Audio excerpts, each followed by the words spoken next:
What if I told you that one in five searches on a mobile phone are for pornography? What if I told you that 88% of all pornography scenes contain physical and verbal aggression? And what if I told you that men who are happily married in a relationship are 61% less likely to look at porn? Clearly, porn is a relevant topic in our society today. And that's why today I need to discuss to what extent is pornography bad for us. Now, before I move on, I'd just like to conduct a quick poll. Please raise your hand if you do think porn is bad for us. Okay, so those that have their hand down. So I'll be running through three main topics today. So the first one is the problem with the industry itself, and particularly racial fetishization, and also how porn recruiters take advantage of vulnerable women. Second is the personal effects on the body, so in particular addiction, and then how this can lead to physical and mental health problems. And then finally we have impersonal effects, so attitudes to women and also social behavior. So first off, we have the pornography industry. So clearly there's a problem with racial fetishization in the industry. Here, just a simple Google search of porn comes up with 3 websites dedicated to the black race. Not only does this create unrealistic stereotypes about black women, it also reinforces these and then therefore causes negative effects towards our whole race. It makes black women think that they should look a certain way or behave a certain way, and this has really detrimental effects. Furthermore, manipulation by porn recruiters. They take advantage of vulnerable women who are looking for money and may place advertisements for modeling, which then turns out to be a porn agency, and they may even force the women to take part. This is not the right way to recruit women into this industry, and this can actually ruin their reputation throughout their whole lives, future job prospects, and their relationship with their family. But now I'm going to move on to actually watching. So I want to talk about addiction. Addiction is the compulsive need to engage in rewarding stimuli despite adverse consequences. In this case, the stimuli is pornography itself. This has lots of negative effects, which isn't really talked about in the media. So first of all, we have sexual dysfunction, which includes impotence. This is actually due to hormone called testosterone.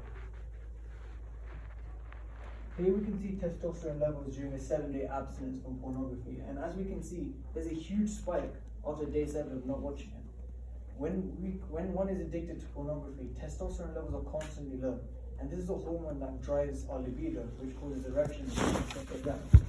If we have a low level of testosterone, men who are in a relationship particularly find it hard to engage in sexual activity with their partner, which can even lead to their partner feeling depressed and them having a low self-esteem.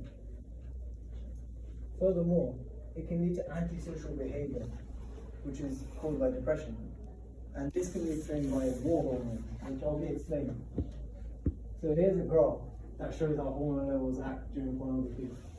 If you don't know, I'll be explaining what these hormones do. So dopamine is our reward hormone. It makes us feel good, and it's known as a survival mechanism. And oxytocin is also known as a love hormone, which makes us feel affectionate for those around us. And after watching porn, we can see these hormones drop to a significantly low level, and they don't return to normal levels until 21 days after. If one is addicted to porn, these hormones can stay at these low levels for long periods of time and make them feel depressed and not willing to contact with others.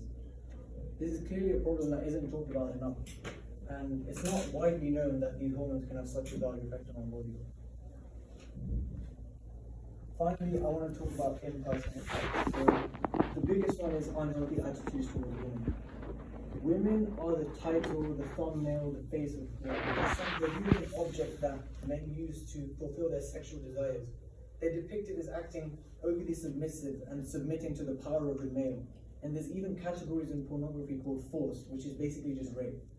This is obviously really bad. It fuels misogynistic ideas in our society and reinforces these and just makes them worse. And then finally, the effect of addiction not only affects us, but our relationships as well. As you can see by the graph, the more often a partner watches porn, the higher likelihood of breakup. This is probably due to the fact that their partner feels betrayed and almost worthless, as they're not able to provide what their partner needs.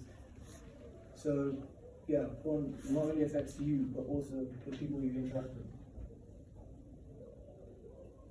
So, in conclusion, the vast number of negative physical and mental drawbacks, and even the prevalence of addiction, which one would normally associate with drugs and alcohol rather than something like porn, definitely means it's a huge drawback towards the slightly high dopamine that you get during watching.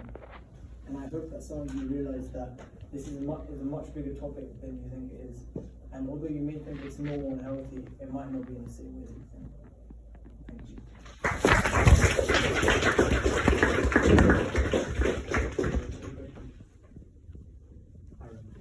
Now, as someone who's tried this abstinent lifestyle, and I can tell you didn't do anything for me, is it possible for people who